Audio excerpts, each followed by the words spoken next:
ሰላም የተከበራችሁ የጤና ጉዳይ ቲዩብ ተመልካቾቼ እንደምን ቆይታችኋል? እንደከዚህ ቀደሙ አሁንም ደግሞ ቀዳሚ የሆነውን የጤና መረጃ ይዤላችሁ ቀርቤያለሁ ማለት ነው። ዛሬ ደግሞ የህፃናትንም ሆነ የትልልቅ ሰዎችን የአእምሮ ነርቮች ጥንካሬን ለመጠበቅና ንቃተ ህሊና እንዲኖራቸው የሚያደርጉትን 6 መሰረታዊ መንገዶችን የምነግራችሁ ይሆናል ማለት ነው።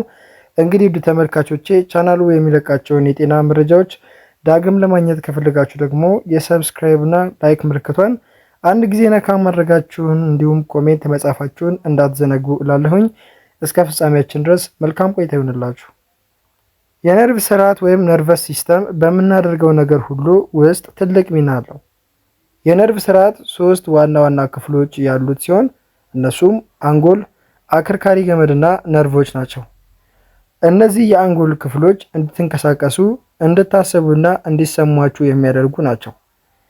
እንዲያውም እናንተ ሳታውቁ የሚከናወኑ ነገሮች እንደ የምግብ መፈጨት ያሉ ተግባራትንም ይቆጣጠራሉ።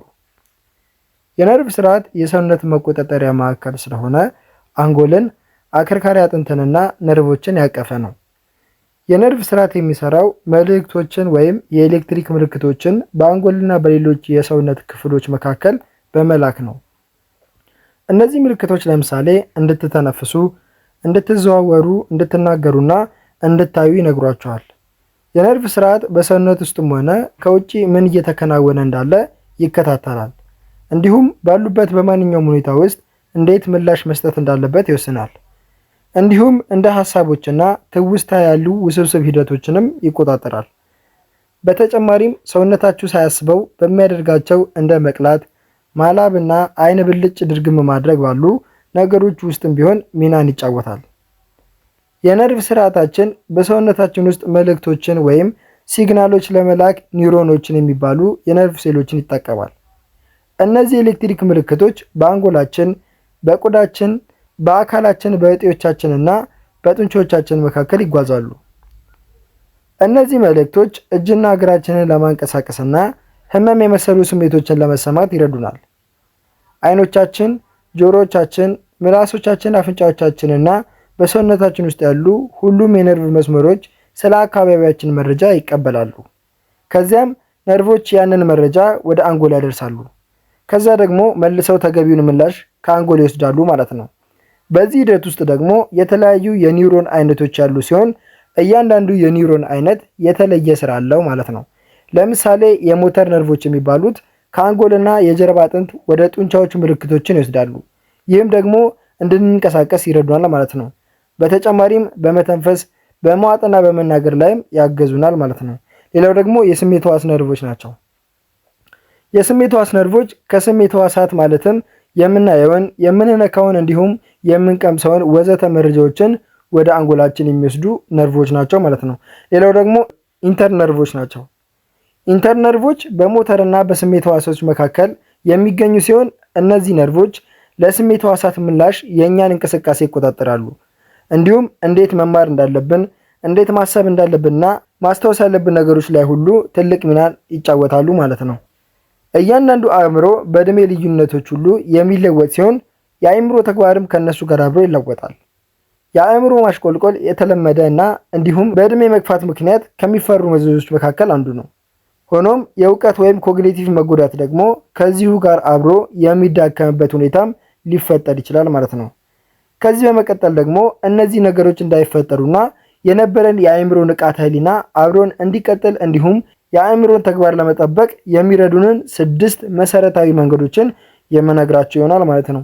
ለምሳሌ አንደኛ በየጊዜው የአካል ብቃት እንቅስቃሴ ማድረግ ነው።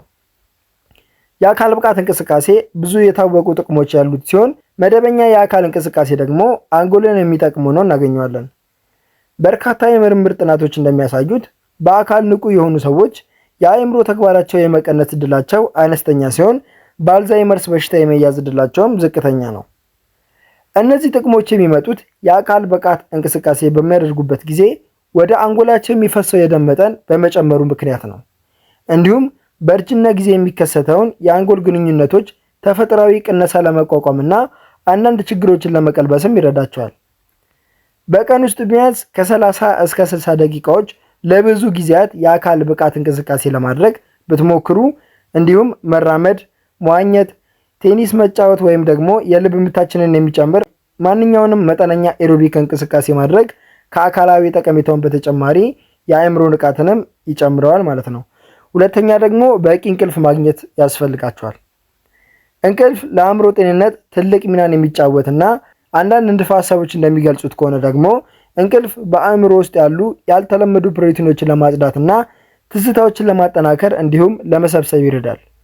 ይህም አጠቃላይ የማስታወስ ችሎታችሁንና የአእምሮአችሁን ጤንነት ከፍ ያደርጋል። በዋናነት በየሌሊቱ ከ7 እስከ 8 ተከታታይ ሰዓታት ለመተኛት መሞከር የሚኖርባችሁ ሲሆን ነገር ግን ለ2 ወይም ለ3 ሰዓታት ተቆራርጦ መተኛት የአእምሮን የንቃተ ሁኔታ ከፍ የሚያደርግ አይደለም። ምክንያቱም ተከታታይ እንቅልፍ ሲኖር አእምሮአችን ትዝታዎችን በአግባቡ ለማጠናከርና ለማከማቸት ጊዜን ይሰጠዋል። የእንቅልፍ አፕኒያ ደግሞ የአእምሮን ጤንነት ይጎዳል። እንዲሁም ተከታታይ ሰዓታት እንቅልፍ ለማግኘት የምትቸገሩበት ምክንያትም ሊሆን ይችላል። የእንቅልፍ አፕኒያ አለብኝ ብላችሁ የምታስቡ ከሆነ ደግሞ ከጤና እንክብካቤ አቅራቢዎች ጋር መነጋገር ይኖርባቸዋል ማለት ነው። ሶስተኛው ደግሞ የአመጋገብ ሁኔታ ነው። አመጋገብ ለአንጎል ጤንነት ትልቅ ሚናን ይጫወታል። የአመጋገባችን ሁኔታ በተመለከተ የሜዲትራኒያን የአመጋገብ ስልቶችን ብትከተሉ ይመረጣል። የሜዲትራኒያን የአመጋገብ ስልት ማለት ደግሞ ለምሳሌ እንደ ፍራፍሬዎች፣ አትክልቶች፣ ሙሉ እህሎች፣ ጥራጥሬዎች፣ ለውዝና የወይራ ዘይት ባሉ ምግቦች ላይ ትኩረት የሚያደርግ ሲሆን በእጽዋት ላይ የተመሰረተ የአመጋገብ መንገድ ነው። ይህ ዘይቤ ከቀይ ስጋ ይልቅ አሳና የባህር ምግቦችን በብዛት ያቀርባል። እንዲሁም በመጠኑ ደግሞ የዶሮ ስጋ፣ እንቁላልና የወተት ተዋጽኦችንም ያካትታል። እንዲሁም ለጣዕም ደግሞ ቅጠላቅጠሎችና ቅመማ ቅመሞችን ይጠቀማል። ጥናቶች እንደሚያሳዩት ከሆነ የሜዲትራኒያን አመጋገብን በብዛት የሚከተሉ ሰዎች ይህንን አመጋገብ ከማይከተሉ ሰዎች ጋር ሲነጻጸር በአልዛይመር በሽታ የመያዝ ዕድላቸው እጅግ በጣም አነስተኛ ነው ማለት ነው።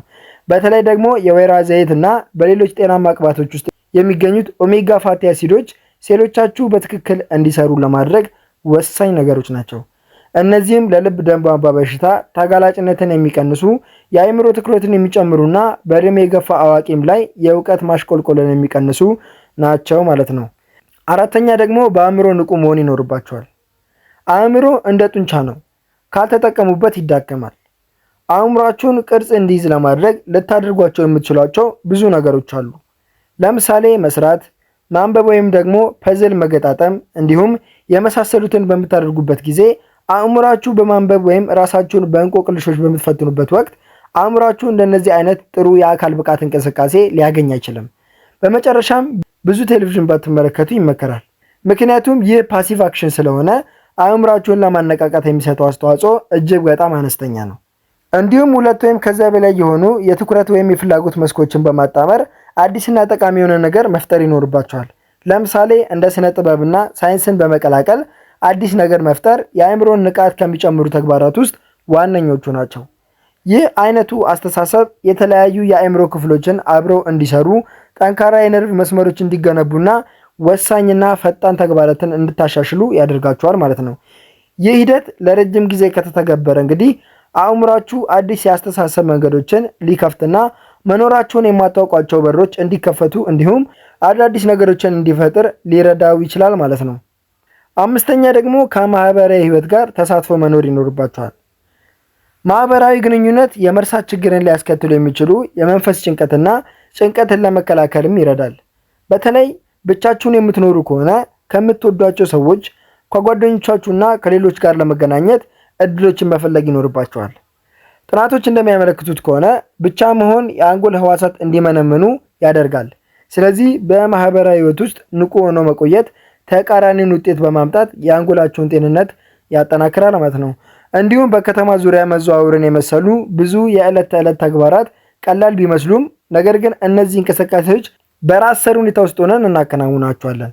ይህ ደግሞ የተወሰኑ ነገሮችን እንድታስታውሱና በአእምሮ ውስጥ ያሉ የተለያዩ ቦታዎችን ያነቃቃል፣ ያሳትፋል፣ እንዲሁም ያጠናክራል። ይህም በማስታወስና በአስተሳሰብ ክህሎታችሁ ላይ ትልቅ ሚናን የሚጫወት ይሆናል ማለት ነው። ስድስተኛና የመጨረሻው ደግሞ የደም ስሮቻችሁን ጤናማ ማድረግ ይኖርባችኋል። የደም ወሳጅ ቧንቧዎቻችሁና የደም መላሽ ቧንቧዎቻችሁ ጤና ለልባችሁ ጤንነት ጠቃሚ ሲሆን ለአንጎል ጤናም ወሳኝ ናቸው። የደም ግፊትን፣ የደም ስኳርንና ኮሌስትሮልን በየጊዜው መፈተሽ ይኖርባችኋል። ቁጥሮቹን በተለመደው ክልል ውስጥ እንዲሆኑ የሚያስችሉ እርምጃዎችን መውሰድም ይኖርባቸዋል። የደም ግፊትና የኮሌስትሮል መጠናችሁን ለመቀነስ ደግሞ የአካል ብቃት እንቅስቃሴን መጨመር፣ የአመጋገብ ሁኔታችሁን ማስተካከልና የጨው ፍጆታችሁን ደግሞ መቀነስ ያስፈልጋችኋል። በመጨረሻም የትንባሆና የአልኮል አጠቃቀም በአንጎል ጤና ላይ ተጽዕኖ አለው። አልኮልን በልክ ብቻ መጠቀም እንዲሁም አለማጨስን ብቸኛ አማራጭ ማድረግ ደግሞ ለዚህ ትልቅ አስተዋጽኦ እንደሚያደርግ ጥናቶች ያመለክታሉ። ስለዚህ በተቻላችሁ አቅም እነዚህንና መሰል የሆኑ ተግባራቶችን በመከተል አስፈላጊውን ነገሮችን በማድረግ የአእምራችሁን ንቃተ ህሊና መጠበቅና ማስጠበቅ ትችላላችሁ ማለት ነው። እንግዲህ ውድ ተመልካቾቼ ከአእምሮ ነርቮች ጤንነት ጋር በተገናኘ የተለያዩ እንቅስቃሴዎችንና የአመጋገብ መንገዶችን እንዴት የአእምሮ ነርቮች መነቃቃትን እንደሚሰጠን የሚያሳይ አጠር ያለ መረጃ እንዳጋራችሁ ተስፋ አድርጋለሁ። እናንተም ደግሞ ከዚህ ቪዲዮ ጥሩ ትምህርት እንደወሰዳችሁበት አምናለሁ ማለት ነው። እንግዲህ እናንተም ከተማራችሁበት እንዲሁም ቁም ነገር ካገኛችሁበት በቅንነት ለወዳጃችሁ ሼር አድርጉ። በተጨማሪም ሌሎች ጠቃሚ የሆኑ የጤና መረጃዎች እንዲደርሷችሁ ደግሞ ሰብስክራይብ እና ላይክ ማድረጋችሁን እንዳትዘነጉ ላለሁኝ ደጋግሜ። ቀጣይ ደግሞ በሌላ የጤና ርዕሰ ጉዳይ እንገናኛለን ማለት ነው። መልካም ጊዜ ይሁንላችሁ።